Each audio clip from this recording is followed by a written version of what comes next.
puis la Ligue des droits humains reproche aux autorités belges de ne pas avoir respecté les quotas de relocalisation que l'Union européenne lui a imposés en 2015. La Belgique aurait dû accueillir en fait 2500 personnes, mais selon les rapports très critiques de la Commission européenne publiés en 2017, moins de 700 migrants issus de ces camps ont été transférés chez nous. Explication avec la vice-présidente de la Ligue des droits humains, Sybille Gioé.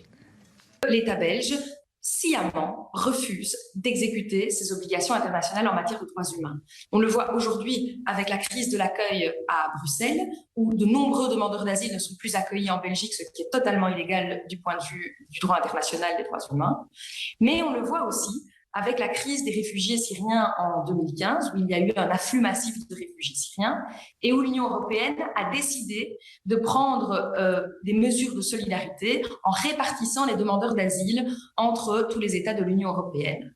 La Belgique n'a pas respecté son quota et n'a pas pris le nombre de demandeurs d'asile qu'elle avait l'obligation de prendre. Sur les 2400 environ personnes qui devaient être relocalisées en Belgique, l'État belge n'en a relocalisé qu'environ 600, entre 600 et 700. Les demandeurs d'asile se sont alors retrouvés dans des camps en Grèce, sur les îles et également en Italie, et le camp Moria est particulièrement emblématique.